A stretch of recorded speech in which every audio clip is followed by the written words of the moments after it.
आणि आताच्या घडीची एक मोठी ब्रेकिंग न्यूज समोर येते। औरंगाबाद उस्मानाबाद नामांतराच्या वादावर सरकारला मोठा दिलासा मिळालेला आहे। हायकोर्टाने विरोधातील याचिका फेटाळून लावलेल्या आहेत। तर मुंबई हायकोर्टाने हा महत्त्वाचा निकाल दिलेला आहे। मुंबई हायकोर्टाने विरोधातील याचिका फेटाळून लावलेल्या आहेत। या संदर्भातली अधिकची माहिती सूरज मसूरकर देत आहे। सूरज, काय अधिकचे अपडेट्स आहेत?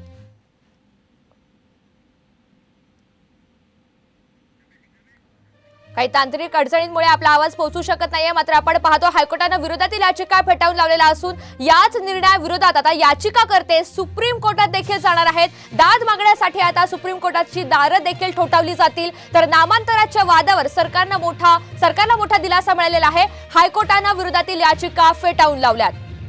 अधिकची माहिती आपल्याला माधव सावरगावे देत आहेत। माधव, नेमकं कोर्टाने काय म्हटलेलं आहे?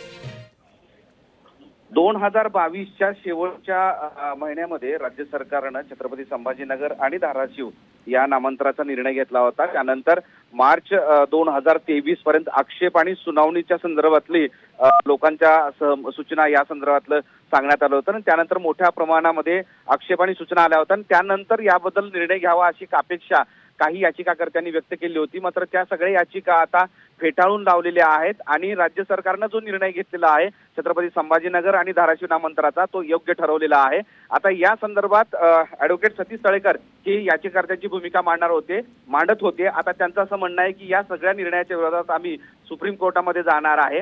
पण आता या निर्णयाचा राज्य सरकारनं जो निर्णय घेतलेला होता की छत्रपती संभाजीनगर औरंगाबादचं नाव बदलून आणि त्याचबरोबर उस्मानाबादचं धाराशिव केलं होतं, त्या निर्णयाला कोर्टानं मात्र योग्य ठरवलेलं आहे। नक्कीच त्यामुळे या विरोधातील याचिका आता फेटाळलेल्या असून या निर्णयाविरोधात याचिकाकर्ते आता सुप्रीम कोर्टात देखील जाणार आहे। धन्यवाद सविस्तर माहितीबद्दल।